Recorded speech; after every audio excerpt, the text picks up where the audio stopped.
his career in terms of his work at UVic and his education. But what I recently discovered about Mark is, like me, he's kind of a military tactics Civil War buff. So and we both share an interest in those types of historical novels, etc. So I hope when he does battle with Ottawa, he'll take some of that knowledge of military tactics into the field with him. He's also famous for a talk on everything I learned about management is from Star Trek. So maybe that is going to inform his mandate talk today. So without further ado, Mark Roman, the new CEO of CANARIE. Mark. Great. Thank you very much, Mike. I think Mike's just relieved that I'm no longer chair of BCNet. Is that the... Thank you, Mike. I really appreciate the introduction. And thank you for the opportunity to discuss two things that are really near and dear to my heart.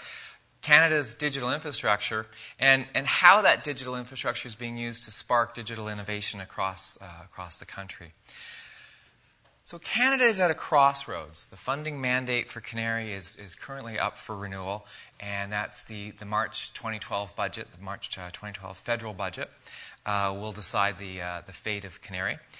So I would like to talk about what CANARIE is all about and why CANARIE is worth renewing. This is my 7th day on the job, so I think I have a unique perspective on this, and hopefully an unprejudiced perspective on this. So what is CANARIE? I've had to explain my job to a lot of people over the past couple of weeks, and pretty much everyone eventually admits to me that they're not quite sure what CANARIE is. And inevitably in any conversation over the past couple of weeks I've heard, so what is CANARIE really, Mark? Tell me what it really is. And the most interesting conversation I've had about that was with my 10-year-old daughter. I tried to explain it in a number of ways to her, and then I realized I could sum it up in one very simple phrase. CANARIE is the Internet for researchers. Right? She understands the Internet. CANARIE is the Internet for the research community. So when we say it's the Internet for the researchers, what do we really mean by that? So it's really the people, the technology, the processes, and the projects that come together to make the Internet for researchers actually work. So CANARIE is all of this. So the people part, these are the stakeholders, the folks that work for CANARIE and that work with CANARIE across Canada. The technology piece is not just the hardware and the software, but if you look at the etymology of the word technology, it's knowledge of technique. So it's understanding how all that technology works. The projects part, these are things like the Canadian Access Federation, IPv6, the ORAN infrastructure projects, the network expansion projects. There's a whole family of projects that CANARIE delivers. And then finally, processes, operating the core network and operating the company. So the people, the technology, the projects, and the processes. That's what the Internet for Researchers is completely about. So imagine Facebook without the Internet. Okay? It's really not very much fun, right? You have no friends and you don't know anybody, right? Now, some people claim this is what my Facebook page looks like anyway. But if that's Facebook without the Internet, imagine research without the Internet. And Catherine Antonison put together a lot of the material here, and I love this graph here. Imagine research without CANARIE. First of all, there would be no shared data, there would be no collaboration, and there would be no collective innovation. And ultimately, there would be no future. Things like Snow Lab, Triumph, Venus and Neptune, and 40,000 researchers collaborating simply wouldn't happen without CANARIE. So we need CANARIE. It's a scary situation to think about Canada without CANARIE. So why not put all of this research simply on all this research networking traffic? Why not put it on the ordinary Internet? Why not just put it on the plain old ordinary regular Internet? Well, the top graph shows what traffic on the ordinary Internet looks like, right? It's actually pretty flat, right? If you look at average usage of traffic, and that particular graph is from a global picture, it doesn't vary too dramatically over the period of a month. Then you look at the over the period of a week, sorry, and then you look at the traffic from an individual research group, right? And there's a little bit of traffic, a couple of things happening, odds and ends, and all of a sudden, whoomp, a whole bunch of data comes across the internet. That particular kind of traffic pattern is very difficult for the commercial internet to handle. It's very difficult for the regular internet to deliver it in a cost-effective way. And as a matter of fact, it simply doesn't meet the traditional internet's business model. So regular internet providers are not interested in really providing this service, and that's where CANARIE is needed. It fills a gap that no one else is really willing to fill. There are many other industries that do the same thing as what we do with CANARIE. They run their own private internet specifically tailored to their unique needs. For example, the banks have their own automated teller machine network. CANARIE is a private network that we manage for our community. It's a private organization created to manage our specific research, our specific R&E network needs. And we couldn't afford to do this using commercial network providers. Some folks say the commercial internet is already broken. So imagine overlaying the R&E network traffic on top of all of that. The existing commercial business model doesn't support the R&E profile, which is high data volume combined with really low desire or ability to pay. So it's technically not feasible without CANARIE, and economically not feasible without CANARIE. So if we look at the whole picture, we worry about CANARIE dealing with delivering a national digital economy strategy, orchestrating a national conversation about the R&E network, and supporting the international relations and reputation. So it's not just about the wires, it's about the organization. CANARIE is the lead voice for a broad and diverse community. CANARIE provides leadership and cohesion for a multitude of players in the Canadian digital economy strategy. There's a national digital economy strategy coming from the Harper government that talks about what they call the science and technology strategy, which focuses on the entrepreneurial advantage, the knowledge advantage, and the people advantage. And we really want CANARIE to be able to deliver on all of those things because ultimately it gives Canada an international advantage. This leads to improved international relations and reputation. And it needs not only the technology but the organization to bring together and orchestrate the national conversation to really make this work successfully. If we look at the digital economy strategy, there's 5 key points to this. The first is the capacity to innovate using digital technologies. So CANARIE supports this through things like the Green IT Initiative, through the Network Expansion Program, which funds innovation. Then there's building on a world-class digital infrastructure. So this is the core network that we operate and the ORAN infrastructure program that helps fund growth of the network in the regional nets. And I want to bring up something Robin Windsor said from yesterday.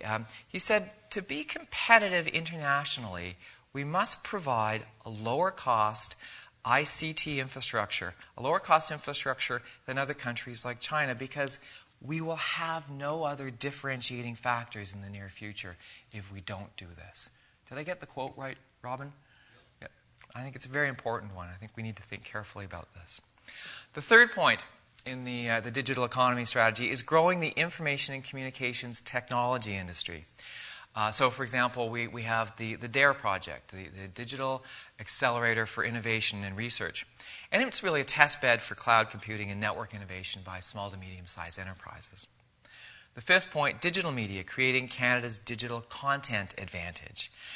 So it's facilitating collaboration. So, for example, CANARIE funded the Open Orchestra project, where young musicians, through a simulator, could experience singing and playing with an orchestra.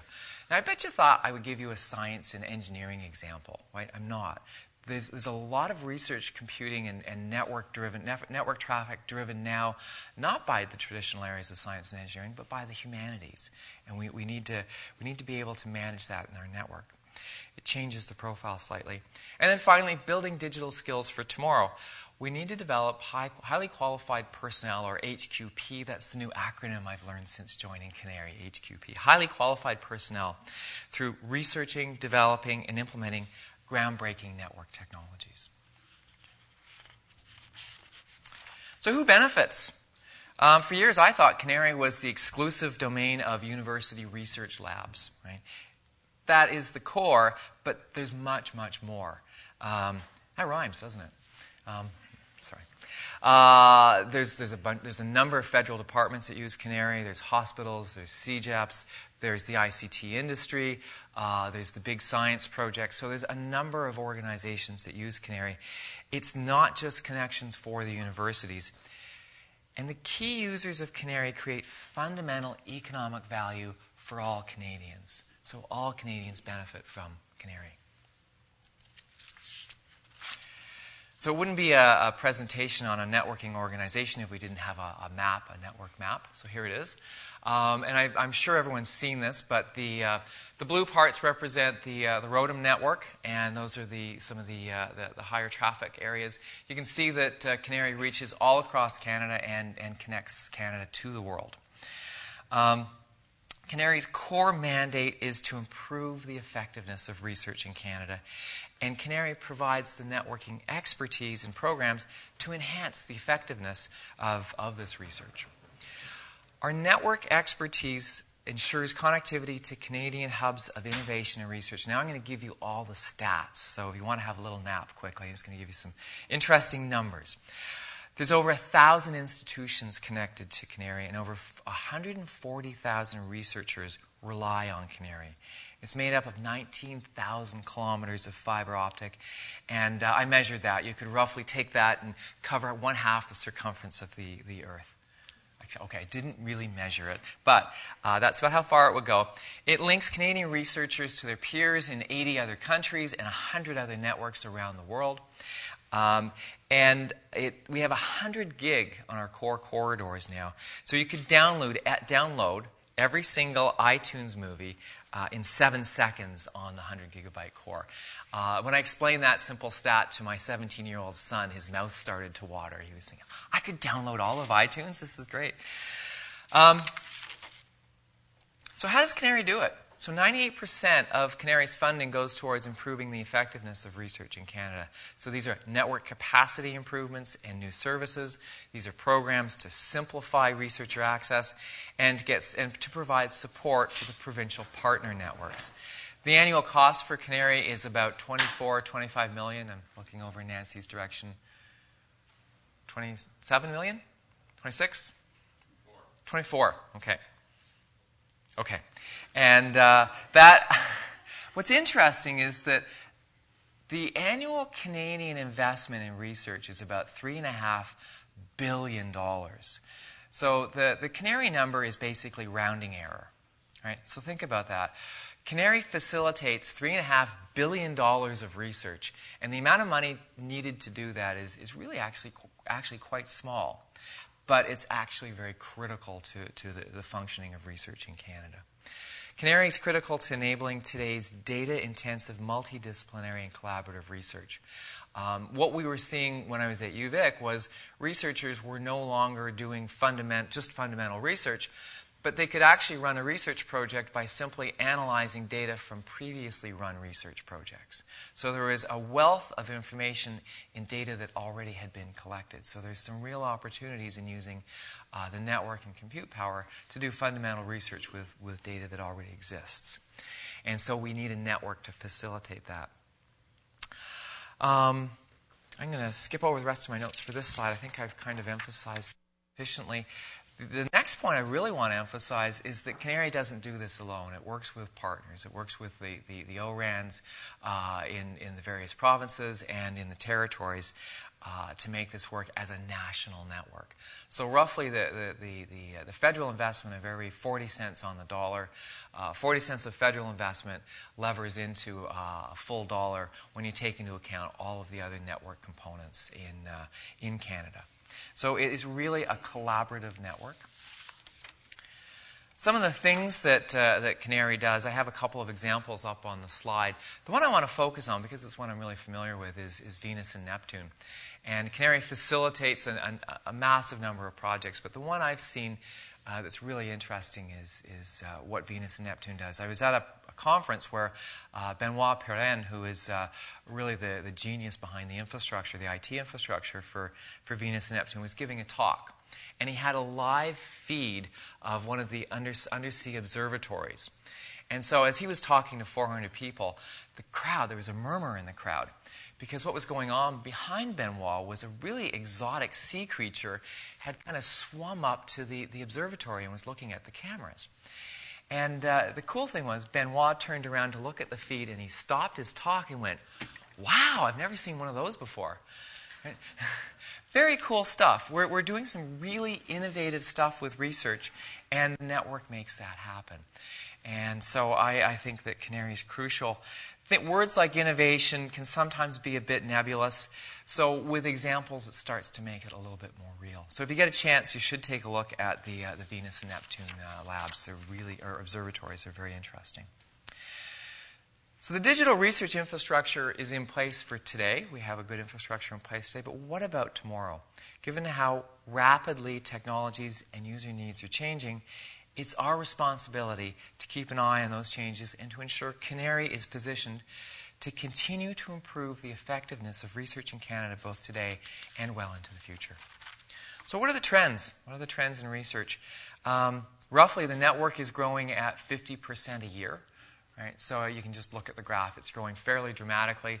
In 2010, we were at almost 29 terabytes of data. That's to put that in meaningful terms. That's a lot of data, right? And it's growing, right? So as we get more and more data-intensive research activities going on, we need the network to make that a success. CANARIE needs to be ready for an ongoing increase in this data traffic. It's only going to grow. So what are the government policy objectives? So CANARIE is funded directly through Industry Canada, and Industry Canada's goals are to foster a growing and competitive, knowledge-based Canadian economy. You can't do that without a network. To develop industry and technology capability, CANARIE is contributing to that through things like the Digital Accelerator. And fostering scientific research, CANARIE exists to facilitate that. So it's important to us at CANARIE that we're in sync with Industry Canada's strategy, and it's something we keep a very close eye on. So as we do that, we begin to think about CANARIE's renewal. And there are three key components to the renewal. The first is the evolution of the digital infrastructure. So we exist to foster scientific research. Then there's DAIR, as I've already mentioned, which exists to develop industry and technology capabilities. And then there's the integrated digital infrastructure, which is starting to bring the multiple components of digital infrastructure, not just the network, together into a single entity. So going forward, CANARIE is working on our mandate renewal proposal, again, with a focus to provide the right kind of support for researchers and maximizing our investment in the digital infrastructure and sparking innovation across a range of domains. And as I mentioned, CANARIE is funded by Industry Canada, and our current mandate expires in March 2012. So over the next several months, we'll be working through the mandate renewal, working very closely with Industry Canada and other government funders and stakeholders. And what I'm going to do is give you a 30,000-foot overview of what we think is the best way forward for CANARIE's Advanced Research and Innovation Network. The things that we're going to be proposing in the mandate renewal. First is to evolve the digital infrastructure. And so in support of future research, we will be connecting a pan-Canadian fiber network. And there's been some folks have been drawing an analogy between that and the Canadian Railroad in the 1800s and the last spike. And finishing off the pan-Canadian fiber network would be like completing the last spike in the railroad. Is that a fair analogy? Yeah, I quite like that one. And we're going to give everyone top hats and beards to wear when we complete that so that we can look very 1800-ish. The capacity to build out and meet growing demand, as you can see with my previous slide where we're basically getting a hockey stick graph in terms of usage, we need to build out the capability to handle that growth. We need to help support improved wireless access. We need to get out to the north. We need to improve the northern connection. It's absolutely critical that we become a key driver in IPv6 implementation. Across Canada, that's absolutely crucial.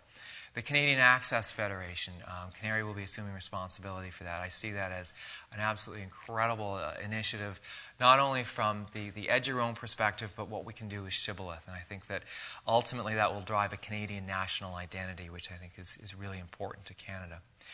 Content peering will improve performance.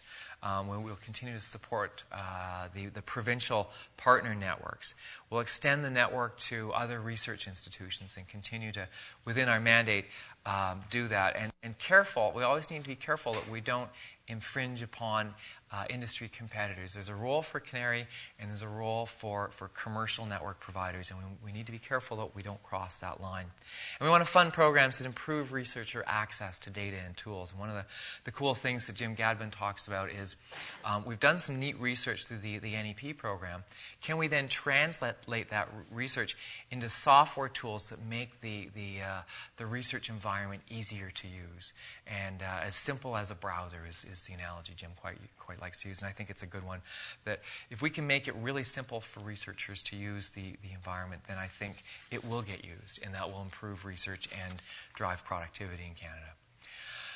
The second piece is DAIR, the Digital Accelerator for Innovation and Research. Now, I've talked about this a little bit. I'd like to go into a little bit more detail. It's too important to leave this to chance, to make sure that we're reaping the productivity benefits from ICT. And just to remind everyone, ICT stands for Information and Communications Technology. And again, I love this fortune cookie. You would do well in the field of computer technology. Why is the ICT sector so important? Well, it contributes direct employment and gross domestic product, but it also drives productivity improvements that impact all other economic sectors. And that generates what's called a multiplier effect across the entire Canadian economy. It's very important to Canada. Worldwide, ICT continues to grow. And the world market is predicted to expand at a rate of 5.1%. So in terms of economic growth, that's quite significant. So that's what's happening in the world. What's happening in Canada? After the dot-com bust, if you want to call it that, in 2000 and 2001, ICT venture capital investments declined dramatically. And we all know that. The disappointing part is that it didn't recover, right? The numbers are looking fairly flat. If you look at the United States, the curve is very similar in 2000, 2001, and so on. But in current years, it's going up again, right? So they're recovering from the dot-com bust. We're not. And the rest of the world is recovering, and we're not. So we've got to do something. Total venture capital investments have declined in Canada to the lowest level in 14 years. The number of IT professionals immigrating to Canada has dropped threefold since 2001. And in addition, there are some other troubling indicators. Our ICT sector, as a percent of gross domestic product, is below the OECD average, and we're not getting better. We're getting worse. In 2007, Canada's ICT R&D intensity, which is the ratio of R&D over revenue, was 5.4% versus 7.4% in the United States. So we're not doing so good. Between 1997 and 2008, Canada's share of the OECD ICT, that's a mouthful, eh? OECD ICT. Exports dropped between 2.8% to 1.9% for goods, and from 6.6% to 4.5% for services. These are dramatic declines when you translate those into real dollars. So Canada's got to get going. So how do we do that? Well, what CANARIE wants to do is implement something, and has implemented, the Digital Accelerator for Innovation Research. And there's a diagram here that shows the model. Essentially, it's a cloud computing test bed, and I know I'm oversimplifying things.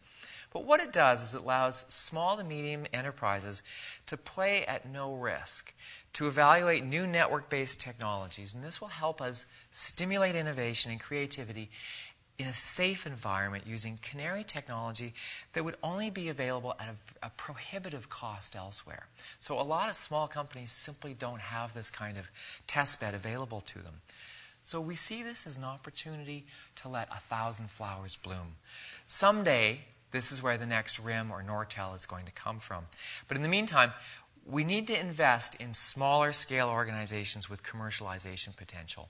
And we're certainly getting a lot of, a good example is the gaming industry. With DAIR, a gaming company, a small gaming company of just a few folks, can actually test on a national scale, on a national network, what a massive multiplayer simulation might look like. That kind of simulation simply isn't available to them anywhere else. So CANARIE is piloting DAIR to stimulate the ICT sector. It's designed to support made-in-Canada technology development and commercialization. It's designed to speed the time to market for small and medium-sized technology companies and to stimulate the high-tech sector by removing a competitive barrier for small and medium-sized high-tech companies. So what is that competitive barrier?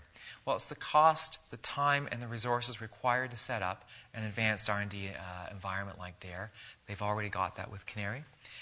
DAIR will help to retain and attract ICT talent. If this kind of environment is available, the best and the brightest will stay in Canada to use it. And it's a catalytic environment for ICT growth that stimulates other technology industries. And finally, DAIR strongly aligns to Industry Canada's digital economy strategy. So who will benefit from DAIR? Well, clearly the small, medium-sized enterprises will during the pilot and during the full rollout. And when we're doing full rollout, the entire ICT research community can also benefit from it, and multinational enterprises can also benefit from it. So there's reduced capital and people requirements, reduced time to market, proof of market readiness, and large-scale infrastructure that would otherwise be unaffordable. Right? These are very, very important to the growth of small business. Excuse me. More efficient use of resources. We'll get more research per dollar spent with DAIR. We'll have access to SMEs will have access to large-scale infrastructure. And it also begins to introduce industry collaboration. In an accelerator environment, multiple SMEs have a chance to work with each other where they wouldn't even, in other circumstances, even know about each other. So, finally, go ahead, we dare you. I know that's a little corny, but... and then the final part of the mandate renewal is the integrated digital infrastructure. So, CANARIE provides the network. We provide a number of other infrastructure components, but we don't provide all of the infrastructure components. So CANARIE is much more than just CANARIE and BCNet. Sorry, the digital infrastructure is much more than CANARIE and BCNet. It's high-performance computing. It's the software applications that provide access to that computing. It's data storage. It's collaboration tools. It's the support and expertise and that high-qualified personnel, the HQP, that are all part and parcel of Canada's digital infrastructure. But if you're a researcher, you basically have to be smart enough to get a PhD to be able to navigate through all of this. This is very complicated. These are very complicated services. So some fundamental questions. Do you know how to use all this stuff? Where can you find it? Who do you ask about it? A lot of researchers that I've met simply didn't know about all the facilities that were available to them. Researchers really do just want to get on with their research without having to learn computer engineering or to become a systems administrator on the side. They're really interested in medical research or whatever their specialty is, not in creating login IDs for a Linux server. No offense, Kim, I know that creating login IDs for a Linux server is fun, but right now Canada's digital infrastructure is fragmented and often difficult for researchers to access and leverage. So CANARIE's goal in looking to the future is to get researchers to their research quickly. Let them focus on what they're good at by streamlining, strengthening, and integrating Canada's digital infrastructure. We are currently in talks with Compute Canada. Now, Compute Canada is responsible for high-performance computing across Canada. We're currently in discussions with them about how we can work much closer in a more integrated way and to bring the two organizations together to make it easier for researchers to access the technology that they need to do their research. Those conversations are ongoing, and I will keep you posted on progress there. The discussions have been very fruitful, and there's a lot of very excited people about this right now. So to sum up, CANARIE is moving forward in 3 areas: evolving the digital infrastructure, piloting DAIR, and implementing a more integrated digital infrastructure for Canada.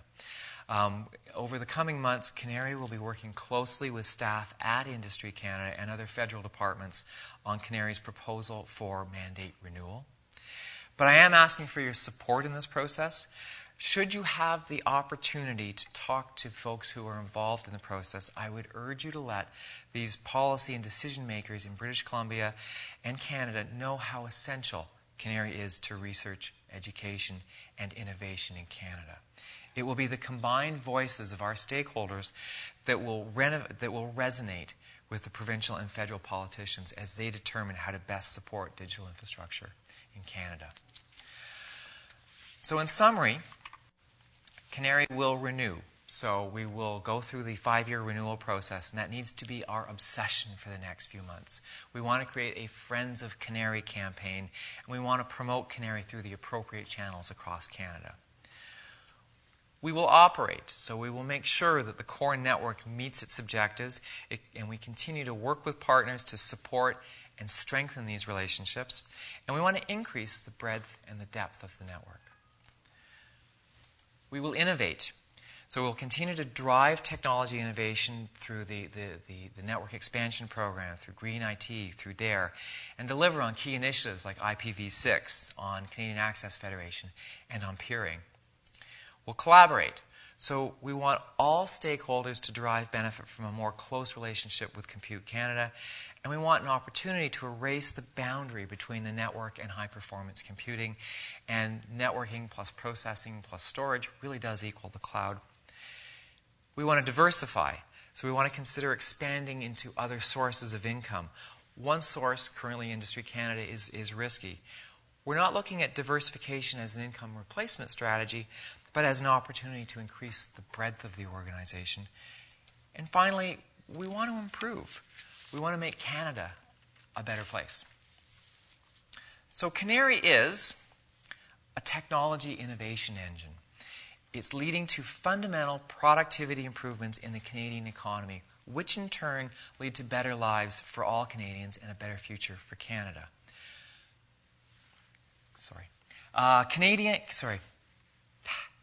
CANARIE is a national treasure. It's a precious asset. CANARIE is recognized as a world leader in digital infrastructure excellence. CANARIE is a catalyst for growth and integration of Canadian digital innovation. CANARIE is central to Canada's digital infrastructure. CANARIE is our future. So I thank you for your time today, and I hope I can count on your support as we proceed with the CANARIE mandate renewal process. Thank you. Are there any questions?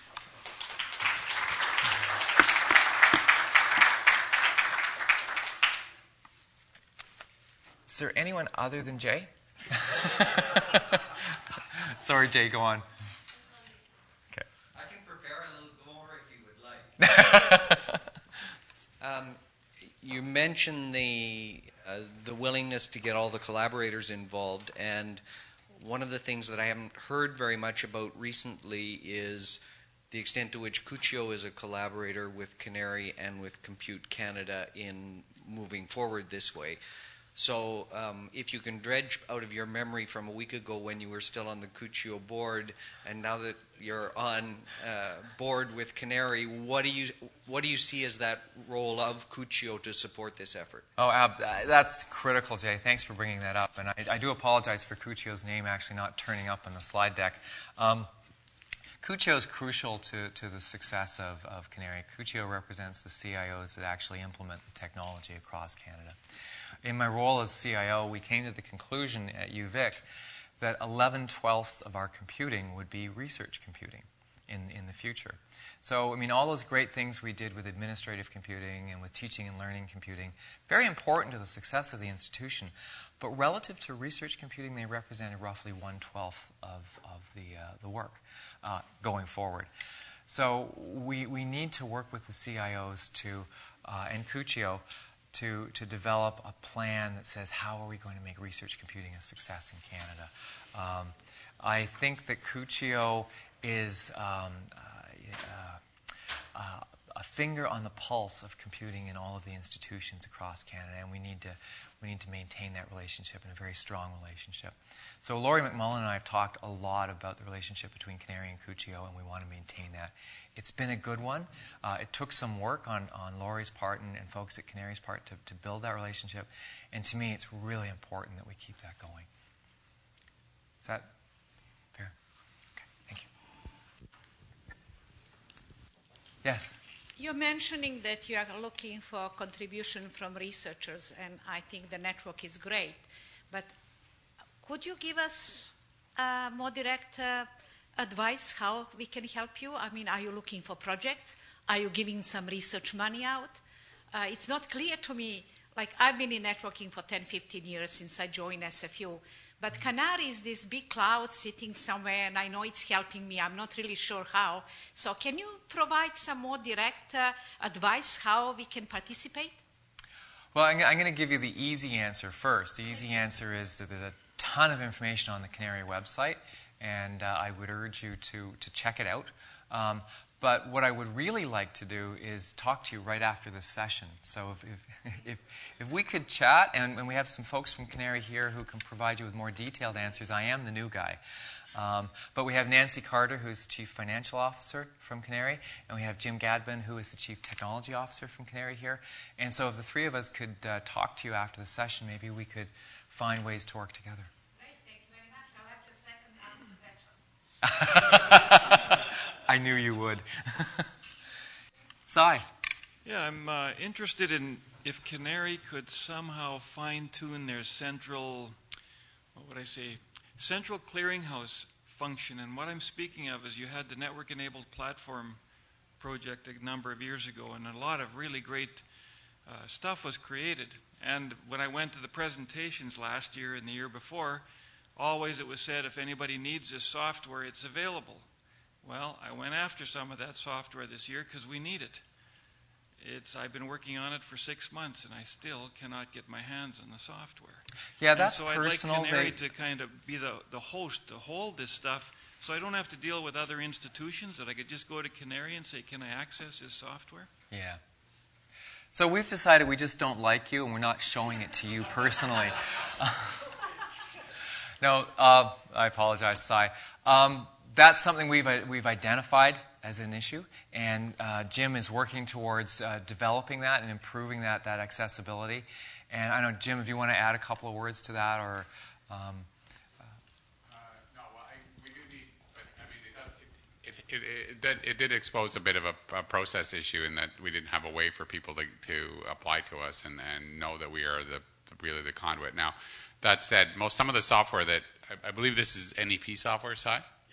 So the current arrangement we have is that if the NEP developer decides to do something with it, they get first shot at it. So we're actually, we have to sort of consult with them to determine whether or not it goes to a broader perspective. So it might be that we just have to hook you up with them.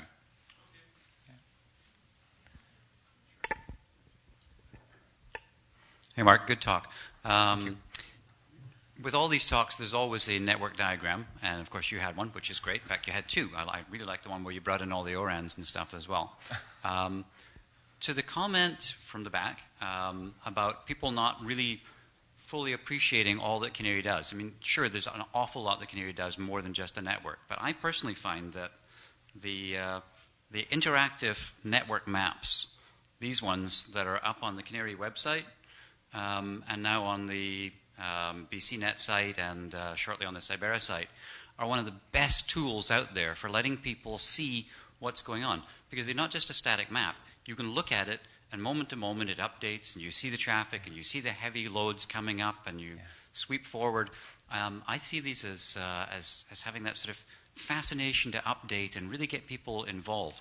We're taking these maps, we're putting them into the technology accelerators in Calgary and Edmonton, putting them up on the walls in the coffee shop, so people can look at them and talk about our organizations and what we're doing. Oh, look, it's busy today. There's somebody moving vast amounts of data here. They're a great tool, and I would just encourage those in the room, if they haven't seen them, to look at them, and for you at CANARIE to make them more and more visible. Yeah.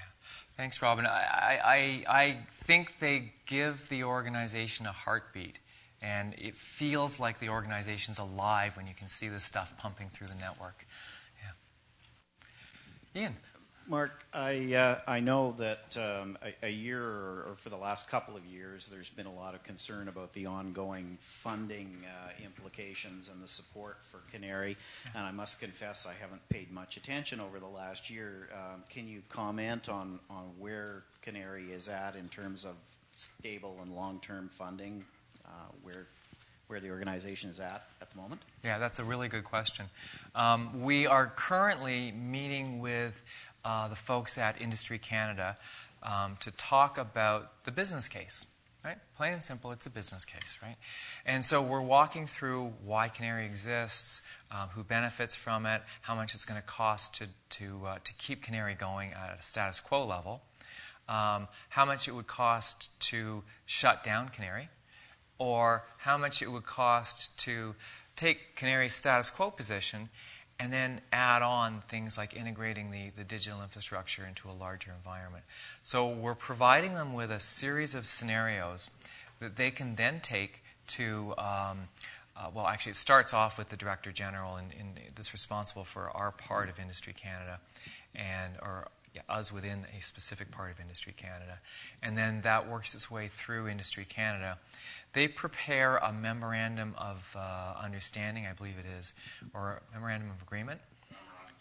Memorandum of Cabinet, which then goes to Treasury Board and then the Privy Council office and works its way into the federal budget. So CANARIE folks work really closely with Industry Canada folks over the next few months to help build that business case. Industry Canada writes the memorandum, and then Industry Canada takes that memorandum and champions CANARIE through the bureaucratic process in the government. My meetings with Industry Canada, I was just so pleased. All the folks that we met at Industry Canada love CANARIE. So that's a good thing. And so that's moving forward in a really positive way. We've got a lot of people that are excited about CANARIE. It goes through a very complex process and a very important process in the budgeting cycle for Canada. So there's a lot of information that needs to be prepared, and there's a lot of conversations that have to happen that are outside the process. So as the memorandum moves through the government, we need to have a lot of conversations with a lot of people throughout Canada to remind them of the importance of CANARIE. And those conversations need to filter into the folks that are decision makers at very senior levels in the government bureaucracy. And that process will continue on probably right till the 11th hour. From what I understand from previous renewals, it does come quite close to the wire. I would hope that we don't have to do that this time around. I would hope that everyone takes the opportunity to talk to as many people as possible about how important CANARIE is to Canada. And hopefully those conversations work their way into the government decision-making process. So, Leo. Hi, Mark. Hi. Thanks for the talk. So you have two suits. This is amazing. No, it's just a jacket. Oh, it's just a jacket. Okay. And our favorite shopping place. Anyways, I really like the focus of the future and the economy, and a suggestion for us as educational institutions as well as research institutions is there a way for CANARIE to enable us at our higher ed institutions to start to embed the thought of research is part of what we do in education? So reach out to the faculty members who are working with the students. So, I mean, we saw the students this morning, but the idea is how can we open that door so that as part of the curriculum, research becomes part of it, using the Advanced Research Network as part of it, so that as they move into graduate work and really do the important things that will make a difference in the economy, building that base. So it's a suggestion. And, we can help, but I think we need some guidance from you. I think there's a ton of stuff we can do there. The first thing is that we need to make sure that Canada has the ICT infrastructure and facilities to attract world-class researchers. When we want to get the best and brightest here, because that gives us an international competitive advantage. And they're not going to come here if they don't have the network, if they don't have the access to high performance computing, if they don't have access to all of the data that they need to do their research. So CANARIE can help by doing that. The individual institutions can help by building that and investing in it. Within the university level, I'll speak with my UVic hat, my old UVic hat, there's a real drive to start to bring graduate research into undergraduate programs. There's a real drive to bring faculty members' research into the classroom. So if, for example, you're an oceans researcher at the University of Victoria, wouldn't it be wonderful to have access to those undersea observatories, right? To make that research real for the students in the classroom. When it's real, they get excited about it, and then you find that they go on to grad school. When they go on to grad school, they start to do more important things for they get involved in research, and then they start to help impact productivity in Canada, and that's really important to us as a nation. So I think that we start with, let's get the infrastructure in place to make it happen, and then let's build on it and let's leverage the infrastructure. So that $24 million of CANARIE spend per year relative to the $3.5 billion is really crucial, because we're taking that $3.5 billion and spreading it out across more people. Okay. So that was the question part. Does anybody have any answers? Great. Well, thank you all very much. I really appreciate your attendance today.